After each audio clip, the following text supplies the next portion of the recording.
25 सितंबर 1918। France के युद्ध क्षेत्रों के ऊपर एक अकेला अमेरिकी पायलट नव प्रमोटेड कैप्टन एडी रिकेनबैकर खुद को 7 प्रशियन विमानों के सामने पाया। कप्तान उड़कर जा सकते थे और पुनर्बलन का अनुरोध कर सकते थे, लेकिन उन्होंने विपरीत दिशा में जाने का फैसला किया, दुश्मन का सामना करना और अपनी धैर्य को साबित करना। स्टील के नर्व और अतुलनीय कौशल के साथ रिकेनबैकर संघर्ष में कूद गए। बंदूकें धधक रही थीं। प्रत्येक सेकंड एक संघर्ष था, क्योंकि पहले से ही प्रसिद्ध एस ने श्रेष्ठ दुश्मन बल को मात दी, शीर ऑडेसिटी के साथ युद्ध का रुख बदल दिया। एक दुश्मन फोक कर विमान आग के गोले में गिर गया, फिर दूसरा कप्तान को बचा हुआ 5 के सामने छोड़ते हुए। अभी भी संख्या असमान है, कप्तान ने सोचा, जब उन्होंने उन दुश्मन पायलटों का पीछा किया जिन्होंने पीछे हटने का फैसला किया। फिर उन्होंने अपने बाइप्लेन को एक और दुश्मन के पीछे रखा और मटर्ड, क्वोट, तुम मेरे हो। अमेरिका के एस ऑफ एसेस की कहानी अक्टूबर 1890 में शुरू हुई, जब एडवर्ड वर्नोन रिकेनबैकर का जन्म कोलंबस, ओहायो में हुआ, जो एक जर्मन भाषी परिवार के 8 बच्चों में तीसरे थे। एडी ने स्कूल में पढ़ाई की जब तक वह 12 साल के थे, जब उनके पिता बीमार हो गए और बाद में एक झगड़े में शामिल होने के बाद मर गए, जिससे 8 लोगों का परिवार अकेला और आर्थिक सहायता के बिना रह गया। एडी अपने भाइयों की तरह को स्कूल छोड़ना पड़ा और अपनी मां का समर्थन करने के लिए काम करना शुरू कर दिया। यंग लैड को विभिन्न नौकरियों में काम करने के लिए झूठ बोलना पड़ा। हालांकि औपचारिक शिक्षा की कमी थी, एडी के पास एक जिज्ञासु मन और तकनीक को समझने और उपयोग करने की इनेट एबिलिटी थी। उनके मैकेनिक्स के प्रति पैशन ने उन्हें एक उत्कृष्ट ऑन्टो मैकेनिक बना दिया, लेकिन जो उन्हें और भी ज्यादा पसंद था वह था उन कारों को चलाना जिन्हें उन्होंने ठीक किया था। 1914 तक उनके कौशल और डिटर्मिनेशन ने उन्हें एक राष्ट्रीय ख्याति दिलाई, एक ऑटो रेसर के रूप में, जिससे वह एक ड्राइवर के रूप में सालाना $40,000 से अधिक कमाते थे। जब वह British Sunbeam motor car company के लिए यूके में काम कर रहे थे, अप्रैल 1917 में अमेरिका ने विश्व युद्ध 1 में प्रवेश किया। रिकेनबैकर पहले से ही अपनी रेसिंग कौशल के लिए प्रसिद्ध एक विमान चालक बनना चाहते थे और दुश्मन के खिलाफ अपने देश की सेवा करना चाहते थे। वह अमेरिका लौट आए और सेना को सुझाव दिया कि वे रेस कार ड्राइवरों को एयर सर्विस में शामिल करें, ताकि वे क्विक रिफ्लेक्सेस और मैकेनिकल नॉलेज वाले पुरुषों का एक फाइटर स्क्वाड्रन बना सकें। सेना ने उनके विचार को अस्वीकार कर दिया और उनकी उम्र और पढ़ाई की कमी के कारण उन्हें भर्ती करने से इनकार कर दिया। हालांकि उनकी रेसिंग पृष्ठभूमि को देखते हुए रिकेनबैकर को जनरल जॉन पर्शिंग का ड्राइवर चुना गया और बाद में बिली मिशेल का। आकाश में जाने के लिए दृढ़ संकल्प रिकेनबैकर ने मिशेल को तब तक परेशान किया जब तक कि उन्हें उड़ान प्रशिक्षण के लिए नहीं भेजा गया। 27 साल की उम्र में ऐसी ड्यूटी के लिए बहुत पुराना माने जाने के बावजूद रिकेनबैकर ने इस अवसर को दोनों हाथों से थाम लिया। अपने पंख अर्जित करने के बाद उन्हें 14वें एरो स्क्वाड्रन में असाइन किया गया, जिसे उसके आइकॉनिक लोगो अंकल सैम की टोपी के अंदर एक रिंग से पहचाना गया। इसने एडी के फाइटर पायलट के रूप में करियर की शुरुआत को चिह्नित किया, जिसने उड़ान के उनके सपनों को हकीकत में बदल दिया, जो युवा अमेरिकी को अमरता की ओर ले जाएगा। 13 अप्रैल 1918 को रिकेनबैकर ने अपने पहले कॉम्बैट सॉर्टी पर उड़ान भरी, दूसरे भविष्य के एस रीड चैम्बर्स के साथ, लेकिन घने कोहरे ने कॉम्बैट जोन को एनगल्फ कर लिया, जिससे पुरुषों को लैंड करने के लिए मजबूर होना पड़ा। अगले हफ्तों में रिकेनबैकर का 14वां ओकेजनली प्रशिया के प्रसिद्ध flying circus on of the red baron Manfred von Richthofen के एलीट एयर स्क्वाड्रन को देखता और एंगेज्ड करता। अपनी पहली ट्रॉफी की लालसा में रिकेनबैकर ने 26 अप्रैल को एक दुश्मन विमान को देखने के बाद आसमान में दौड़ लगाई। यह एक जर्मन पाल्फ था। एक अन्य पायलट के समर्थन से रिकेनबैकर ने प्रशियन का पीछा किया, जो उन्हें दुश्मन के क्षेत्र में गहराई तक ले गया। उनकी डिटर्मिनेशन और एरोबैटिक स्किल्स के धन्यवाद रिकेनबैकर ने अपनी पहली वॉर ट्रॉफी का दावा किया, अपनी स्ट्रीक की शुरुआत करते हुए और अपने एस स्टेटस का मार्ग प्रशस्त किया। मात्र 1 सप्ताह बाद रिकेनबैकर ने अपनी पहली सोलो कंक्वेस्ट को स्कोर किया, उन्हें अपना पहला डिस्टिंग्विश्ड सर्विस क्रॉस दिलाया, एक अन्य हॉस्टेल प्लेन का पीछा करने के बाद और इसे गिराने तक, उस क्षेत्र को न छोड़ने तक। रिकेनबैकर के साथियों, जिन्होंने शुरू में उन्हें प्रॉपर एजुकेशन के बिना एक आम आदमी के रूप में देखा था, ने उनकी ब्रेवरी के लिए नई रिस्पेक्ट पाई। मई समाप्त होने से पहले रिकेनबैकर पहले ही एक एस बन गए थे। 5 जर्मन शूट डाउन स्कोरिंग कर चुके थे, जिनमें से 2 एक ही दिन में हासिल किए गए थे, जबकि एक न्यूपोर्ट 28 एयरक्राफ्ट चला रहे थे। कुछ दिनों बाद रिकेनबैकर को नया और अधिक सोफिस्टिकेटेड फ्रेंच एस्पैड S-80 एयरक्राफ्ट प्राप्त हुआ, जो दुश्मन के खिलाफ उनकी विक्ट्री स्ट्रीक को बढ़ाएगा। बढ़ते लेजेंड को पश्चिमी यूरोप के आसमान में अपने एक्सप्लॉइट्स के लिए फ्रेंच क्रोआ डे गेर से भी सम्मानित किया गया। साक्षात्कार में रिकेनबैकर ने खुले तौर पर स्वीकार किया कि उन्हें जर्मनों के साथ अपने डॉग फाइट्स के दौरान डर लगता था, लेकिन उन्होंने नोट किया कि यह क्वोट केवल सब कुछ खत्म हो जाने के बाद था।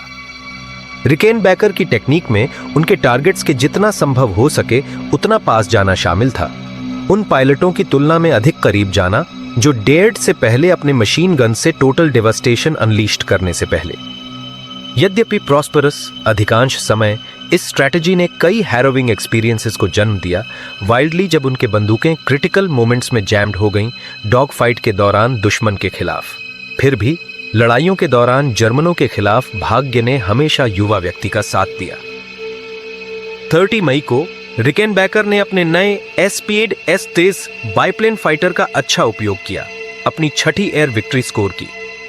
कुछ दिनों बाद एडी रिकेनबैकर एक टेरिबल फीवर और एक ईयर इन्फेक्शन के शिकार हो गए, जिसने उन्हें चेटो थियरी अभियान की एंटायरिटी के लिए कम्बैट से बाहर कर दिया। अमेरिकी अभियान बल द्वारा युद्ध के अंतिम महीनों के दौरान आयोजित किए गए पहले बड़े पैमाने पर संचालन में से एक। हालांकि सिवियर एब्सेस एक इम्पेचुअस स्पिरिट जैसे एडी रिकेनबैकर को ग्राउंड करने के लिए अपर्याप्त था और वह 1918 की शुरुआत में युद्ध क्षेत्र में लौट आए। अपनी रिकवरी के दौरान हाईली डेकोरेटेड पायलट ने अपनी कॉम्बैट टैक्टिक्स पर विचार किया और कॉम्बैट में अधिक कॉशियस हो गए, लेकिन दुश्मन को देखते समय वह अभी भी तेज, रूथलेस और एग्रेसिव थे।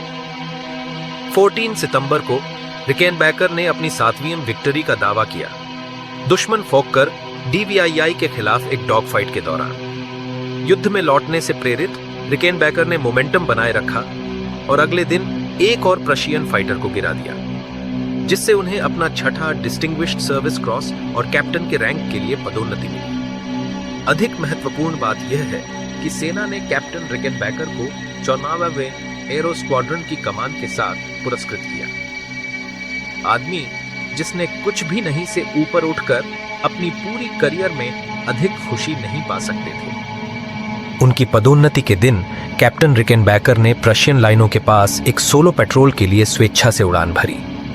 उड़ान के दौरान कैप्टन रिकेनबैकर ने 5 फॉक्कर्स और 2 हेल्बरस्टैट CLS याइस की एक इकाई को बिली, फ्रांस के पास देखा। पुनर्बलन के लिए अनुरोध करने या प्रतिद्वंद्वी से भागने के बजाय कैप्टन रिकेनबैकर सीधे दुश्मन के फॉर्मेशन में चार्ज किया। जैसे ही वह दुश्मन फाइटर्स के बीच से गुजरे, कप्तान ने 2 को गिरा दिया और दूसरों को नुकसान पहुंचाया, इससे पहले कि वे रिट्रीट करने लगे, bewildered by what just occurred। इन बहादुर कार्यों के लिए कैप्टन रिकेनबैकर को अपना 7वां डिस्टिंग्विश्ड सर्विस क्रॉस से सम्मानित किया गया और 12 साल बाद 1930 में कांग्रेशनल मेडल ऑफ ऑनर मिला। अक्टूबर 1918 तक रिकेनबैकर की एरियल विक्ट्रीज की टैली 12 तक पहुंच गई थी। वह अब US एयर सर्विस के सबसे सफल फाइटर पायलट थे और प्रेस ने उन्हें अमेरिका का एस ऑफ एसेस नाम दिया।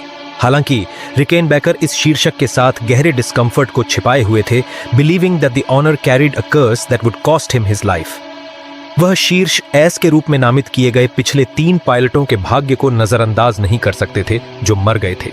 इस नए शीर्षक के साथ असहजता के बावजूद रिकेनबैकर ने निडर होकर 44वें एरो स्क्वाड्रन का नेतृत्व किया, इंटेंस बैटल्स के माध्यम से युद्ध के अंत तक। इस अवधि के दौरान उन्होंने 10 दुश्मन विमानों और 3 गुब्बारों को गिरा दिया, earning the title of balloon buster. उनके अनपैरेलल्ड ब्रेवरी को 8वें डिस्टिंग्विश्ड सर्विस क्रॉस से मान्यता दी गई, एक रिकॉर्ड जो आज भी कायम है।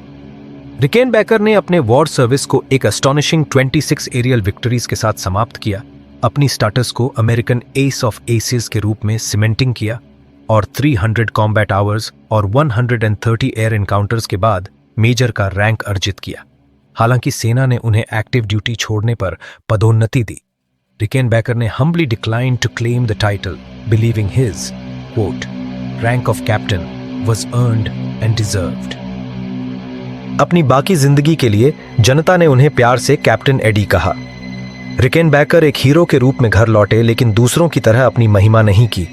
उन्होंने नेशनल सिंबल बनने का कोई भ्रम नहीं रखा। बाद में उन्होंने कहा, क्वोट, मुझे पता था कि हीरो से जीरो जाना आसान होगा। कैप्टन रिकेनबैकर ने फिर कई बिजनेस वेंचर्स में प्रवेश किया, ऑटो और एविएशन इंडस्ट्रीज में। उन्होंने अपनी कार कंपनी शुरू की और इंडियानापोलिस 500 रेस ट्रैक खरीदी, इसे पुनर्निर्माण और दुनिया का प्रीमियर रेस ट्रैक बना दिया। उन्होंने फिर जनरल मोटर्स के समर्थन से ईस्टर्न एयरलाइंस खरीदी और स्पीच की शक्ति के माध्यम से देश भर के एसेंशियल पीपल को एविएशन में निवेश करने और सिटीज ऑफ रेलेवेंस में हवाई अड्डों का निर्माण करने के लिए राजी किया। 1920 और 1930 के दशक में रिकेनबैकर ने कई क्रैशेस और मैलफंक्शंस के बाद अधिक लाइफ थ्रेटनिंग सिचुएशंस से बचे, जबकि देश भर में यात्रा कर रहे थे। जब विश्व युद्ध 2 शुरू हुआ, रिकेनबैकर ने फिर से अपने देश की सेवा करने के लिए तैयार किया। अपने इंटेंस एंटी रूजवेल्ट स्टैंस के बावजूद, जिसने शुरू में जनरल हेनरी एच हैप अर्नोल्ड के प्रयासों को उन्हें सेना वायु सेना में एनलिस्ट करने के प्रयास को थ्वार्टेड किया, उन्होंने अपना उद्देश्य पाया। कप्तान ने देश का दौरा किया, विदेश जाने वाले फाइटर पायलटों को डिलीवरिंग टॉक्स किए। उनकी स्पीचेस ने रेजोनेट किया, रैंक्स के बीच मोराल को बढ़ाया। उनके मूल्य को पहचानते हुए रूजवेल्ट ने उन्हें एक क्रिटिकल मिशन सौंपा। लेट 1942 में न्यू गिनी में जनरल डगलस मैकार्थर को एक सीक्रेट मैसेज डिलीवर करना, जबकि वह जापानी साम्राज्य से लड़ रहे थे। मार्ग में डिजास्टर स्ट्रक। रिकेनबैकर को ले जा रही B-17 खो गई, ईंधन समाप्त हो गया और समुद्र में गिर गई। 24 ग्रूलिंग डेज के लिए सीजन्ड कैप्टन और 7 अन्य लोग रबर लाइफ राफ्ट्स में बहते रहे। उनमें से एक की मृत्यु हो गई और जैसे ही बचे लोगों की ताकत वेंड, रिकेनबैकर ने उन्हें एक साथ रखा, उन्हें हार मानने से इनकार किया। जब उन्हें अंततः बचाया गया, बचे लोगों ने अपनी एंड्योरेंस का श्रेय रिकेनबैकर के रिलेंटलेस स्पिरिट को दिया। केवल 2 सप्ताह के रिकवरी के बाद और 40 पाउंड से अधिक वजन खोने के बाद कप्तान पोर्ट मोरेस्बी गए राष्ट्रपति का मैसेज मैकार्थर को डिलीवर करने के लिए। सीक्रेट मैसेज की सामग्री दोनों पुरुषों द्वारा अनडिस्क्लोज्ड रही।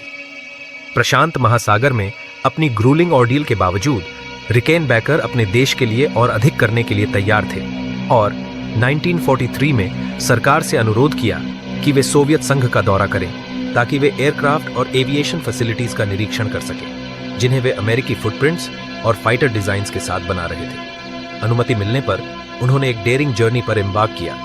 अफ्रीका, भारत और चीन के माध्यम से रूस पहुंचे।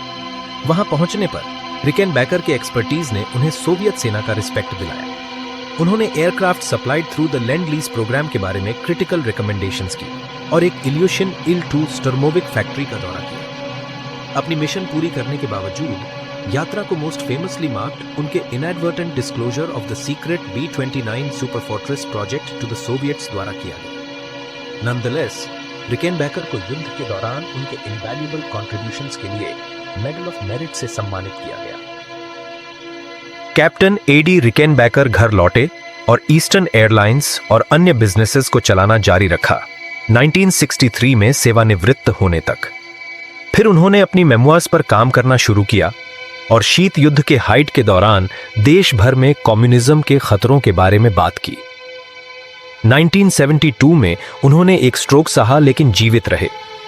कप्तान स्ट्रोक से उभर गए, लेकिन यूरोप की यात्रा करते समय उन्हें निमोनिया हो गया और 1973 में स्विट्जरलैंड में उनका निधन हो गया। कैप्टन एडी रिकेनबैकर एक राष्ट्रीय नायक थे, जिनके पास 8 distinguished service crosses, medal of honour, 26 air victories और कई सक्सेसफुल बिजनेसेस थे। कुछ भी नहीं के साथ पैदा हुए, रिकेनबैकर ने जीवन के माध्यम से क्लाइम्ड किया, जैसे उन्होंने सैन्य रैंकों के साथ, पेशेंस और डिटर्मिनेशन के साथ।